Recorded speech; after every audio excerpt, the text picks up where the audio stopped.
morning and happy Monday. Today, well, I don't even remember what today's date is. I'm going to say it's a Monday of spring break. Good picture because I think Noah was just talking about what the picture was. So there's the picture of little Tina and where it's located. The next day, when I jogged out onto the field for lacrosse practice, I glanced over to the sidelines where the cheerleaders were working out, and I couldn't believe my eyes. It was Noah. I thought I'd been speaking English yesterday, not Swahili. I had made my message 1000% clear. Megan shot me accusing look like I'd epically failed my assignment. Actually, she was right.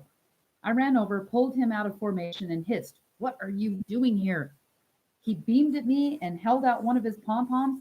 "Look, I've installed a loop of elastic fabric affixed with industrial staples so it can hang from any peg or hook. I told the girls it was your idea." He tried to wink, but he couldn't even get that right, blinking with both eyes. I swear I just stood there with my mouth hanging open. I might still be there if Coach Franco hadn't blown his whistle to get started. Practice was terrible. The other players were okay, but I just couldn't get my act together. It's impossible to throw a catch with a lacrosse stick unless your head is in the game. And if I was off, all the guys were off because every play went through me at some point. Coach Franco practically passed out from blowing his whistle so often. He had a lot of suggestions about what we needed to do to improve. I didn't listen to any of them. I knew what really needed to improve was the Euclid situation. I kept an eye out for Noah around school, staking out his locker, cornering him in the lunchroom. "You haven't quit yet?" "That better be because you've got laryngitis, so got no voice to tell Megan the bad news." "Oh no, my voice is exemplary," he replied cheerfully. "A fine thing that would be, a cheerleader who can't cheer." "That's what I'm trying to tell you," I insisted.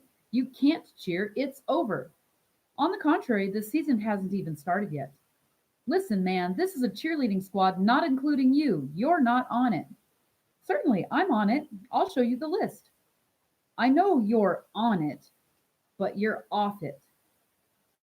That, he informed me, is a logical impossibility.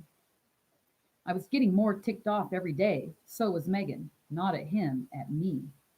"I don't want to be negative, but he's ruining our routines." She was trying to remain calm, but I could sense her anger crackling through the surface.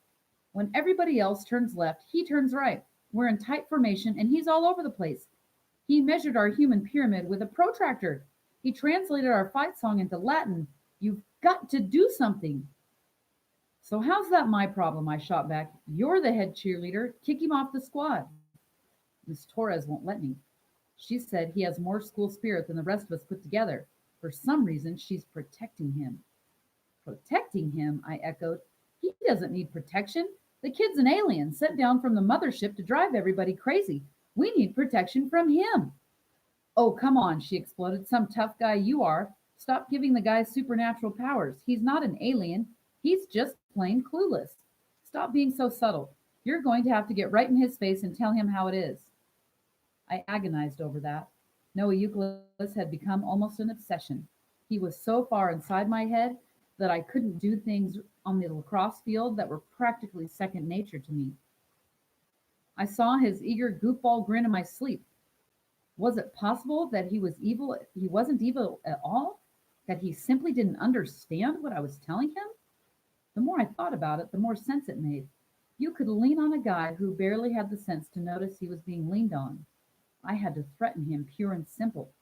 I had already told him to quit the cheerleaders. What I hadn't said was quit the cheerleaders or else. Two extra words that made all the difference. It would be an ugly scene, but it would be worth it. Euclid would be gone once and for all, and then Hornets could get back to lacrosse. But I couldn't risk confronting him at school. There was too great a chance of being overheard by one of the teachers. Coach Franco had a zero tolerance policy on bullying.